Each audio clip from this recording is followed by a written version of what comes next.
আজ আমি ডিমের ঝোল নিয়ে একটা ডিমের ঝোলের রেসিপি আজকে আপনাদের একটু আমি বলবো কিভাবে তাড়াতাড়ি ডিমের ঝোল হয় এবং সুস্বাদু হয় এবং সিম্পলভাবে।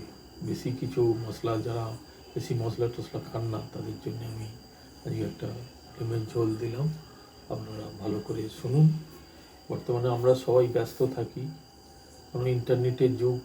কেউ ফোন দেখছে, কেউ বিভিন্ন টাইপের নানা রকম কিছু তাদের এন্টারটেনমেন্ট আছে, শিক্ষা জিনিস আছে।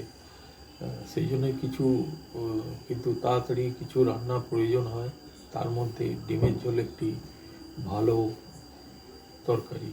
যে কোনো পরিবারে ডিমের ঝোল দেওয়া ভাত, রুটি, পরোটা, লুচি প্রভৃতি যে কোনো এই ডিমের ঝোল খেতে ভালো লাগে, এমনকি যে কোনো সময়।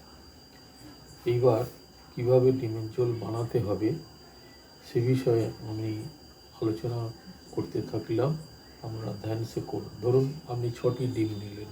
ডিমগুলোকে প্রথমে অল্প জলে সিদ্ধ করতে হবে, গরম জলে সিদ্ধ করতে হবে। তারপর ডিমগুলোকে নামিয়ে নিয়ে ডিমের খোলাগুলোকে ঠান্ডা জল দিয়ে ছাড়িয়ে নিতে হবে, পরিষ্কার করতে হবে।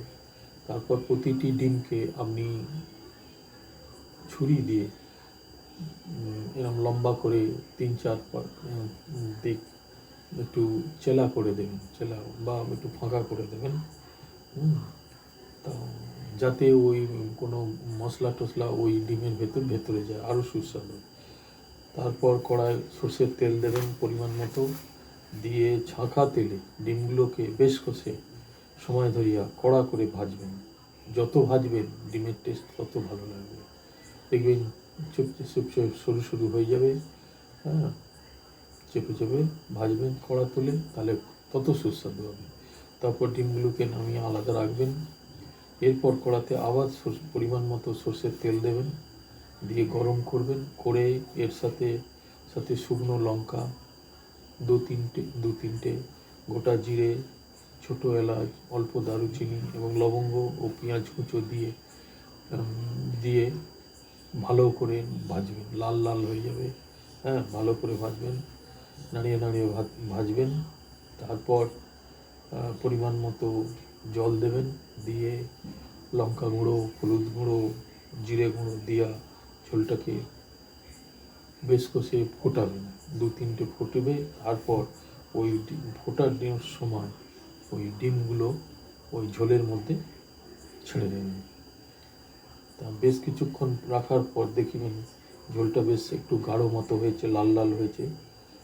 তো নামিয়ে নিতে হবে এবং তারপর একটু অল্প 1 চামচ গরম মশলা ছড়িয়ে দেবেন। দেখবেন তারপর আপনারা পরিবেশন করবেন বা নিজে খেতে পারেন। দেখবেন অত্যন্ত ভালো লাগবে। সিম্পল। এই হচ্ছে আমাদের ডিমের ঝোল। আজ এই পর্যন্ত। ধন্যবাদ।